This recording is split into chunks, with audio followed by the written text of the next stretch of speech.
السلام علیکم ورحمۃ اللہ وبرکاتہ قال اللہ تبارک و تعالی فی القرآن المجید ان اللہ لا یغفر ان یشرک بہ ویغفر ما دون ذلک لمن یشاء ومن یشرک باللہ فقد ضل ضلالا بعیدا وقال تعالی فی موضع آخر ان الشرک لظلم عظیم۔ پیارا دوست، امید ہے کہ آپ سب خیریت سے ہوں گے۔ آج کی ویڈیو میں بات کرنی ہے، جیسا کہ ہم ایسے ملک ایسے کنٹری میں رہتے ہیں جو کہ ایک جمہوری سیکولر ملک ہے۔ پیارا دوستو، ایسے موقع پہ جب کہ ہماری زندگی، ہمارے روزمرہ زندگی کو لے کر جو ہمارے پرو، ہمارے فیسٹیولز، ہمارے تہوار آتے ہیں، ہم اپنے مذہب کے حساب سے، اپنے مذہب کے گائیڈ لائن کے حساب سے اپنے تہوار، اپنے فیسٹیولز کو مناتے ہیں۔ ایک ایسے صورت میں ایک جو چیز ہے اس کو لے کر، خاص کر ایسے لوگوں کے درمیان جو لوگ جابس فیلڈ سے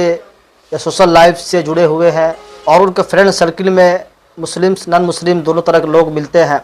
ایسے لوگوں کے لیے یہ چیز کافی اہم ہے کہ کیا ہم نان مسلمس کے جو فیسٹیولز، جو تہوار ہوتے ہیں اس میں ہم شرکت کر سکتے ہیں، ان کے جو رسومات ہیں کیا ہم ان رسومات کو فالو کر سکتے ہیں، اس میں ہم پارٹیسپیٹ کر سکتے ہیں، ان رسومات کو بنا سکتے ہیں۔ تو پہلا دوستو، اس کے حوالے سے اللہ رب العزت کا بالکل واضح فرمان ہے، جس کو میں نے اس آیت کے اندر بیان کیا، ان اللہ لا یغفر ان یشرک بہ ویغفر ما دون ذلک لمن یشاء۔ لیکن دوستو، اس پہ بات کی جائے گی، اس سے پہلے ہمیں معلوم ہونا چاہیے کہ اللہ تبارک و تعالیٰ کا فرمان اور ہمارے پیارے آقا محمد مصطفیٰ صلی اللہ علیہ وسلم کی جو پوری زندگی ہے، آپ کی جو پوری لائف ہے، آپ کی پوری لائف، یہ ہماری جو شریعت ہے، کہیں بھی نان مسلم سے اچھے ویوہار کرنے کو لے کر، اچھی زندگی گزارنے کو لے کر منع نہیں کرتا، بلکہ اسلام ہمیں اس چیز کے لیے ابھارتا ہے، اسلام ہمیں اس چیز کے لیے کہتا ہے کہ اگر تمہارا پڑوس، تمہارا فرینڈ سرکل نان مسلمس ہے تو اس کے ساتھ کیسی زندگی گزارنی ہے۔ اگر تمہارے فرینڈ سرکل، تمہارے رشتہ دار میں ایسے لوگ رہتے ہیں جو کسی دوسرے مذہب کو ماننے والے ہیں، کسی دوسرے مذہب کو فالو کرنے والے ہیں، ان کے ساتھ ہمیں زندگی کیسے گزارنی ہے، ان کے ساتھ ہمیں لین دین کیسی رکھنی ہے، اور ان کے ساتھ جو ہم تہوار بنائیں گے یا فیسٹیول بنائیں گے تو کس طریقے سے بنانی ہے، اور ان کا ہم پر حق کیا ہے اور ان پہ ہمارا حق کیا ہے، اس کو لے کر شریعت نے بالکل واضح طور پہ بتایا ہے۔ جیسا کہ اللہ کے نبی محمد مصطفیٰ صلی اللہ علیہ وسلم کی جو زندگی ہے، اس زندگی کے اندر بے شمار واقعات ایسے مل جائیں گے کہ آپ نے غیروں کے ساتھ، جو نان مسلمس تھے، ان کے ساتھ کیسے ویوہار کیا، کیسے تعلق رکھا، کیسا رشتہ نبھایا۔ جیسا کہ آپ کو معلوم یہ ہوگا کہ ایک بڑھیا جو بسا اوقات آپ ایک راستے سے گزرتے تھے اور آپ پہ کوڑا ڈال دیا کرتی تھی، روزانہ کا معمول تھا، روزانہ کا مشغلہ تھا، دن بھر کوڑا جمع کرتی تھی، اور جب پیارے آقا کا گزر اس علاقے سے، اس گلی سے ہوتا تھا تو آپ کے جسم اطہر پہ، آپ کے جسم مبارک پہ کوڑا ڈال دیا کرتی تھی۔ لیکن دوستو، اللہ کے نبی نے اس کے ساتھ کیسا ویوہار کیا۔ واقعہ یوں ہے کہ بڑھیا ایک دن کوڑا نہیں ڈالتی ہے، دوستو اللہ کے نبی کا یہ خدشہ یا اندیشہ ہوتا ہے کہ آخر وہ بڑھیا کہاں چلی گئی۔ آپ اس بڑھیا کی زیارت کے لیے گئے، جب اس بڑھیا نے آپ کو دیکھا تو رونے لگی اور اسلام کو قبول کیا۔ اور دوستو، اسی طریقے سے آپ کے اخلاق کریمانہ کا واقعہ بہت سارے مشہور ہیں، جیسا کہ آپ کے خدمت اقدس میں ایک یہودی بچہ خدمت کیا کرتا تھا اور وہ بیمار پڑا، آپ اس کی عیادت کے لیے گئے۔ اور دوستو، اسی طریقے سے بے شمار واقعات صلی اللہ علیہ وسلم کی زندگی سے ملتی ہے۔ دوستو، خلاصہ کلام یہ ہے کہ ہمیں نان مسلمس ہیں، ان کے ساتھ اچھا ویوہار کرنا ہے، اچھا رشتہ داری نبھانا ہے، اچھا تعلقات نبھانی ہے، لیکن اس کا بھی ہمیں ایک ڈیڈ لائن ہے۔ اس کے لیے ہمیں اس چیز کو جاننا ہے، شریعت ہمیں اس چیز کے لیے آگاہ کرتی ہے، شریعت ہمیں بتاتی ہے۔ اللہ تبارک و تعالیٰ کا جو فرمان ہے اور پیارے آقا صلی اللہ علیہ وسلم کی جو زندگی ہے، اس سے معلوم پڑتا ہے کہ ہمیں جو تعلقات نبھانی ہے، جو فیسٹیولز، جو نان مسلمس کے جو فیسٹیولز ہیں، ان میں شرکت کرنی ہے یا نہیں، اس کا بھی ایک ڈیڈ لائن ہے، یعنی اس لائن کے اندر ہی ہم رہ کر اپنے تعلقات کو نبھا سکتے ہیں۔ شریعت اس بات کے لیے بالکل ہرگز منع نہیں کرتی کہ آپ کا پڑوسی نان مسلمس ہے تو اس سے آپ نفرت کیجئے، اس سے آپ غلط ویوہار کیجئے، ایسا نہیں، بلکہ اگر آپ کے یہاں سالن پکتا ہے، کوئی چیز پکتا ہے تو اس کے یہاں بھیجنے کا بھی شریعت کا حکم ہے کہ اس کو بھیجیں، اور جہاں تک ہو سکے اچھے تعلقات نبھائیں۔ لیکن پیارے دوستو، اللہ تبارک و تعالیٰ جیسا کہ فرمان نے آپ کے سامنے بیان کیا، ان اللہ لا یغفر ان یشرک بہ ویغفر ما دون ذلک لمن یشاء، اللہ تبارک و تعالیٰ ہر گناہ کو معاف کر سکتا ہے سوائے شرک کے۔ ان الشرک لظلم عظیم، یہ شرک بہت بڑا ظلم ہے، ظلم عظیم ہے۔ دنیا کی سب سے بڑی گناہ جو ہے وہ شرک ہے۔ تو ہمیں ڈیڈ لائن کے اندر ہی رہ کر اپنا جو فرینڈ شپ ہے اس کو نبھانی ہے، اپنا جو تعلقات ہے اس کو نبھانی ہے۔ آج کل خاص کر ہمارے جو یونیورسٹیز، کالج کے جو ماحول چل پڑے ہیں، جیسا کہ ہم لوگ اس فیلڈ سے آتے ہیں تو ہمیں اس چیز کا زیادہ اندازہ ہے۔ دوستو، دیکھا جاتا ہے کہ ہم لوگ لاشعوری طور پہ اس چیز میں منہمک ہو جاتے ہیں، ملوث ہو جاتے ہیں، اور ہمیں اندازہ بھی نہیں ہوتا کہ ہم کیا کر رہے ہیں۔ دوستو ہمیں یہاں پہ آنکھ کھول کر دل کی گہرائیوں سے جاننا چاہیے کہ کیا میں جو کام کر رہا ہوں یہ صحیح ہے یا غلط. جیسا کہ اللہ تبارک و تعالیٰ نے قرآن مقدس میں فرمایا کہ لکم دینکم ولی دین، آپ کا جو پرو ہے، آپ کا جو فیسٹیولس ہے، آپ اس کو منائیں، خوشی سے منائیں. ہمارا جو پرو ہے، ہمارا جو مذہب ہے، ہمارا جو دین ہے، ہم اس کو بخوبی منائیں گے، خوشی کے ساتھ منائیں گے. ایسا نہیں کہ کسی پہ زور زبردستی ہے کہ نہیں آپ کو میرے فیسٹیولس، آپ کے میرے کلچرس کو فالو کرنی ہے، یہ ضروری نہیں ہے. لیکن دیکھا جاتا ہے اور یہ حقیقت ہے کہ بہت سارے لوگ اس چیز کو منا کر دوسرے کے فیسٹیولس کو سیلیبریٹ کر کے گویا کہ ایک میسج دیتے ہیں اور یہ کہتے ہیں کہ ہم ایسے ملک میں رہتے ہیں جو گنگا جمنی تہذیب کا ماننے والا ہے، جہاں ہم ایک دوسرے کے مذہب کی تعظیم اس طریقے سے کریں گے کہ ہم اس کے مذہب کو فالو کریں گے، ہم اس کے فیسٹیولس میں جا کر جو رسومات ہیں، جو اللہ تبارک و تعالیٰ کا حکم ہے نہیں کرنی ہے، اس میں شرکت کریں گے. اگر ہم یہ چیز نہیں کریں گے، اگر ہم اس چیز کو فالو نہیں کریں گے تو ہم گویا کہ اس دیش، اس ملک کے ساتھ حق تلفی کر رہے ہیں اور ہم گنگی جمنی تہذیب کو آگے بڑھانے والے نہیں ہیں. دوست ہمارے اندر آج کل جو ایک سوچا چھوڑا گیا ہے، یہ بہت بڑی غلط فہمی ہے. بلکہ ہمیں چاہیے اللہ تبارک و تعالیٰ کا جو فرمان ہے، ہم اس فرمان، اس حکم کا اندر رہ کر بھی اپنے معاشرتی زندگی، اپنے فرینڈشپ زندگی، اپنے ایجوکیشنل زندگی، تعلیمی زندگی کو اچھا سے نبھا سکتے ہیں. کیونکہ آپ دیکھیں گے کہ جو شخص جس مذہب کا ماننے والا ہو،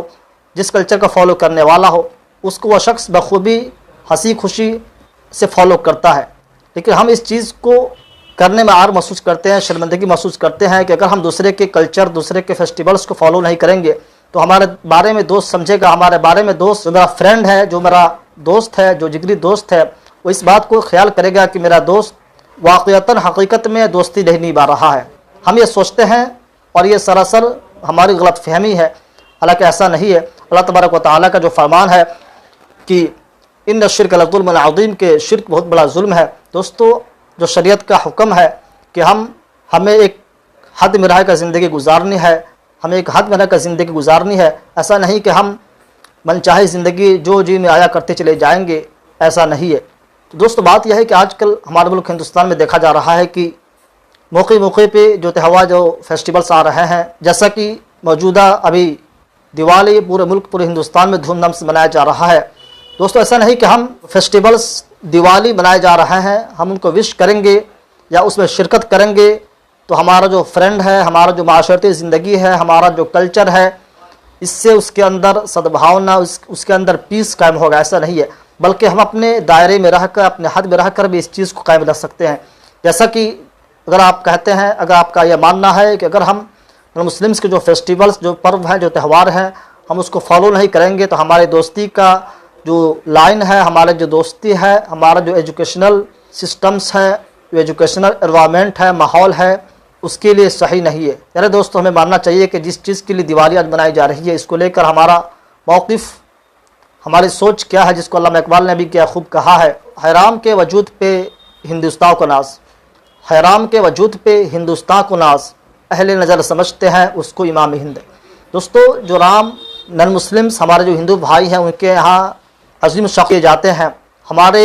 نظر سے بھی ہمارے یہاں بھی عظیم شخصیت، اور یہ ہمارے قرآن کی تعلیم ہے. اللہ تبارک و تعالیٰ کا فرمان ہے کہ ہم دوسرے مذہب کو ماننے والے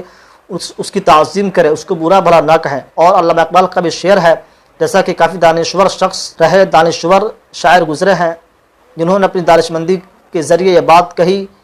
کہ حیرام کے وجود پہ ہندوستان کو ناز، اہل نظر سمجھتے ہیں اس کو امام ہند. تو خلاصہ کلام یہ ہے کہ ایسا نہیں کہ ہم کسی مذہب کے اندر اس کے رسومات کو فالو کریں گے، اس کا جو کلچر ہے، ایک خدا کے علاوہ، ایک واحد لا شریک کے علاوہ ہزاروں کی تعداد میں، سینکڑوں کی تعداد میں معبودان کو پوجا کرنا، اس کے آگے سر تسلیم کرنا، اس کا سواگت کرنا، خوش آمدید کرنا. ایسا نہیں کہ ہم اس چیز کو کریں گے تو ہم جمہوریت کو بڑھاوا دینے والے ہیں، ایسا نہیں ہے. آپ اپنے مذہب کو فالو کرتے ہوئے بھی ان تمام چیزوں کو، اخلاق کریمانہ کو، اچھے اخلاق کو اپنے معاشرتی زندگی میں، اپنی تعلیمی زندگی میں پھیلا سکتے ہیں، کر سکتے ہیں. لیکن جو اصل چیز ہے، جس چیز کو ہمیں یاد دینی ہے، جس چیز پہ ہمیں فوکس ہونے چاہیے، وہ چیز ہے آخرت. آخرت کی جو زندگی ہے، اس کو ہمیں اپنے سامنے رکھ کر زندگی گزارنی ہے. یعنی دوستو اگر ہم اس سطح سے اٹھ کر اونچے لیول پہ، یعنی عالمی سطح پہ اس چیز کا جائزہ لیں گے تو بہت سارے اسکالرس جو دوسرے مذہب کو چھوڑ کر اسلام کو اپنایا، ان کا ماننا کیا ہے اسلام کو لے کر، جیسا کہ آج کل ایک ریومرس کے طرح ہمارے معاشرے میں پھیلا ہوا کہ اسلام کا ماننا گویا کہ شرمندگی ہے۔ آج کل جو نوجوان نسل ہیں، خاص کر جو یونیورسٹیز کالج میں پڑھنے والے ایسے طلباء و طالبات کمتری کے شکار ہیں جو مسلمس بیک گراؤنڈ کے ہیں، اسکول کالج یونیورسٹیز میں آنے کے بعد کمتری کے شکار ہو جاتے ہیں کہ ہم کھلی طور پہ زندگی نہیں گزار سکتے، ہمیں پردہ میں رہنا ہوگا، ہمارے اوپر ایک بوجھ ہے، اور اس چیز کو لے کر ہمارے ذہنوں میں بات ڈالی جاتی ہے کہ اسلام جو ہے، اسلام تنگ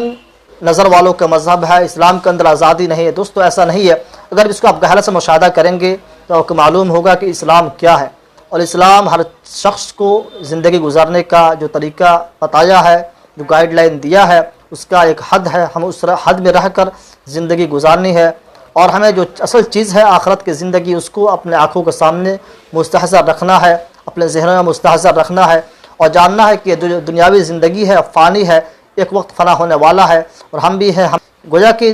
اس دنیا کے اندر، اس زمین پہ جو کچھ بھی ہے، کل من علیہ فان ویبقى وجہ ربک ذو الجلال والاکرام، سب کو فنا ہو جانا ہے، اور جو ہمیشہ جو ہے اور وہ رہے گی وہ اللہ تعالیٰ کی ذات ہے۔ دوستو ہم جب اس چیز کو آگے رکھ کر زندگی گزاریں گے تو ہمارے سامنے کتنا ہی بڑا مشکلات مصائب آ جائیں، فیسٹیولز کے شکل میں ہم ایسے موقع پہ ایک حد میں رہ کر زندگی گزاریں گے، اپنی تعلیمی زندگی، ایجوکیشنل زندگی، معاشرتی زندگی، قبائلی زندگی کو اچھے طریقے سے گزارتے ہوئے اپنے جو نان مسلمس برادرس ہیں، جو غیر مسلمس بھائی ہیں، ان کے ساتھ اچھا برتاؤ کرتے ہوئے اپنی زندگی گزار سکتے ہیں۔ دوستو جو ویڈیو کا موقف، جو ویڈیو کا ہدف، جو مقصد تھا، یہ بتانا تھا کہ موجودہ وقت میں جو نان مسلمس کے جو تہوار، جو پرب آ رہے ہیں، اس میں دیکھا جا رہا ہے، انفرادی طور پہ میں نے اس چیز کا دیکھا، اس چیز کا جائزہ لیا کہ ہمارے جو مسلمس برادرس بھائی اور بہنیں ہیں جو خاص کر یونیورسٹیز کالج کی طرف رخ کر رہے ہیں، ان کے اندر یہ چیز پائی جا رہی ہے کہ یہ لوگ کمتری کا شکار ہو رہے ہیں کہ ہمارے مذہب کے اندر کھلی نہیں ہے، ہمارے مذہب کے اندر آزادی نہیں ہے۔ ہمیں چاہیے کہ دوسروں کی طرح پٹاخے جلانا، ہمیں چاہیے کہ دوسرے کی طرح اپنی منمانی زندگی گزارنا۔ دوستو آپ کو منمانی زندگی گزارنی ہے، جو شریعت کا حکم ہے اس کے اندر رہ کر آپ دوسرے مذہب کے ماننے والوں کے ساتھ اچھا تعلقات نبھا سکتے ہیں، اچھا برتاؤ کر سکتے ہیں۔ اس کا مطلب یہ نہیں کہ اس کے مذہب کا جو رسومات ہے، جو کلچرس ہے، اس کو فالو کر کے ہی آپ اچھا رشتہ داری، اچھا تعلقات نبھا سکتے ہیں۔ یہ آپ کی غلط فہمی ہے۔ اس نیشنل لیول پہ بڑے بڑے اسکالرس نے کام کیا، ان کے ریسرچ آئے ہیں اسلام قبول کرنے کے بعد، اس کو آپ کو مطالعہ کرنا چاہیے۔ اللہ تعالیٰ سے دعا ہے کہ اللہ تبارک و تعالیٰ ہم سب کو عقل سلیم سے نوازے۔ السلام علیکم ورحمۃ اللہ وبرکاتہ۔